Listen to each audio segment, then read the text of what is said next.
Chris Lindsay's side will be hoping that record changes this evening. Turkey to come at home at Mourneview Park at the weekend.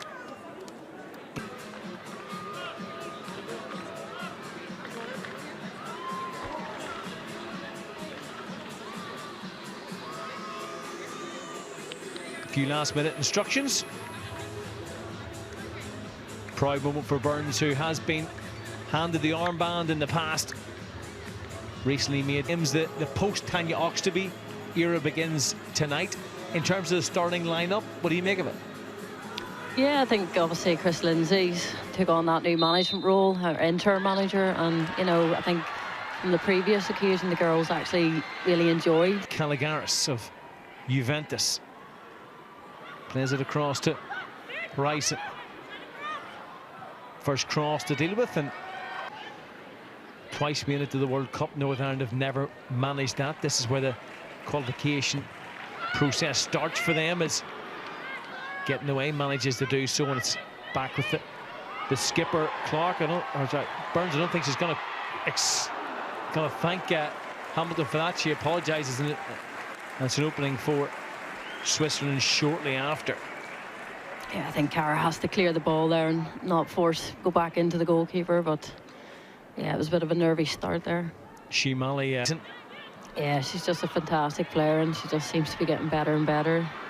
Yeah, she's still so young. Another attack from Switzerland. Northern Ireland desperate not to concede early on.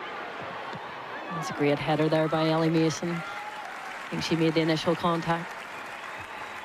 And then called into action again as it was fired goalwards from Risen, who supposedly playing as a full-back, but has played the majority of the game and potentially could have when they do win the ball back with no options. Here come Switzerland once more. Shots deflected, ping into the clearance, and it's won back by Holloway.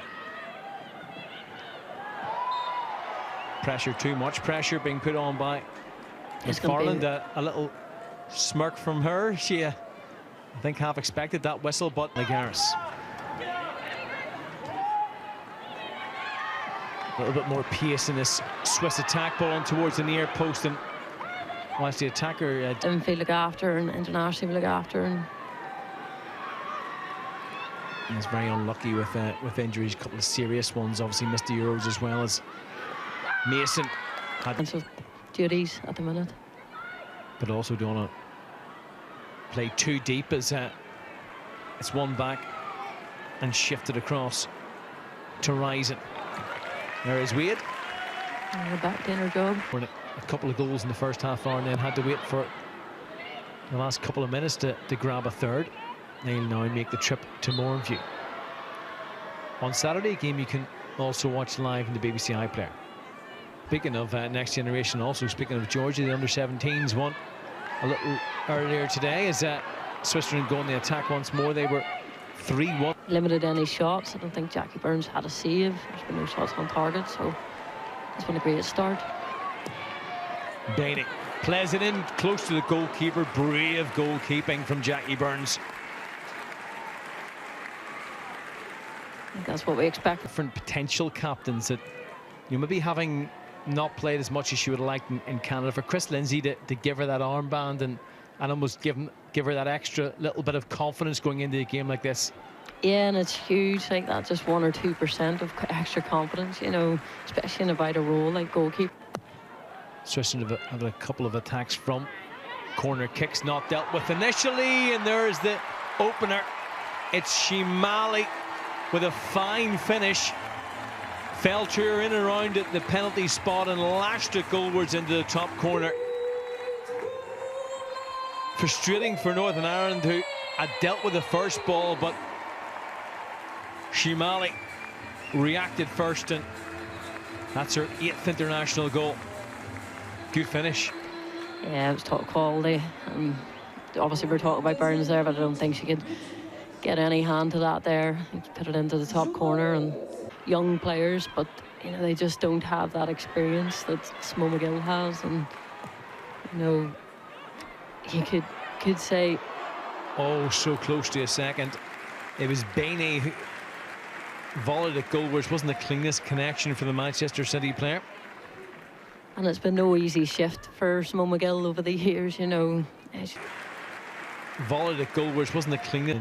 Entire Northern Ireland squad here. She is cutting onto that right foot. Cross is dealt with initially, and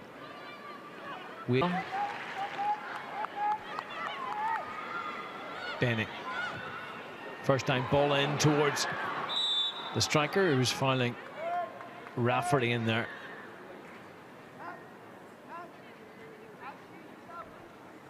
Who's she like? The goal came from a set piece, but Northern Ireland have started to come more into the game there. Defending right now, though, when it was Shimali who scored. Yes, certainly in terms of a possession, it's been a mauling, but if Northern Ireland can ensure that it remains 1-0 at half-time, which is a big if as it's fired goalwards once more. There would be an opportunity to try and regroup. It was the Barcelona star. Certainly won the corner kick and now plays it into the middle. Whistle sounds. Ball's ended up in the end of the net, but it certainly wasn't going to count. The whistle sounded well before that for an infringement.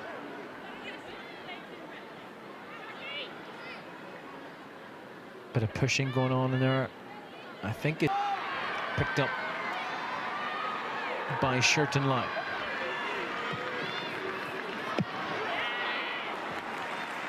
Just as we enter first half injury time, of which we'll have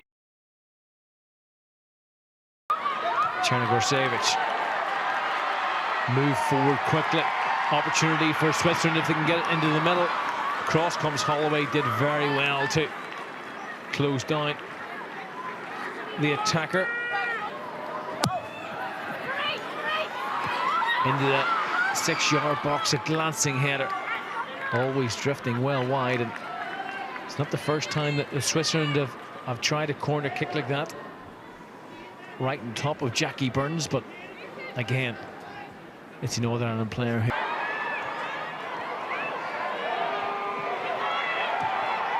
Three or four in the middle, lashed goalwards and gathered by Burns. It was a decent attempt from Sealag, hit it very, very early.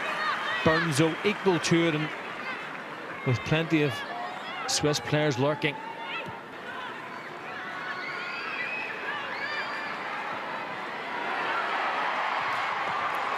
Another effort on goal. Again, Burns.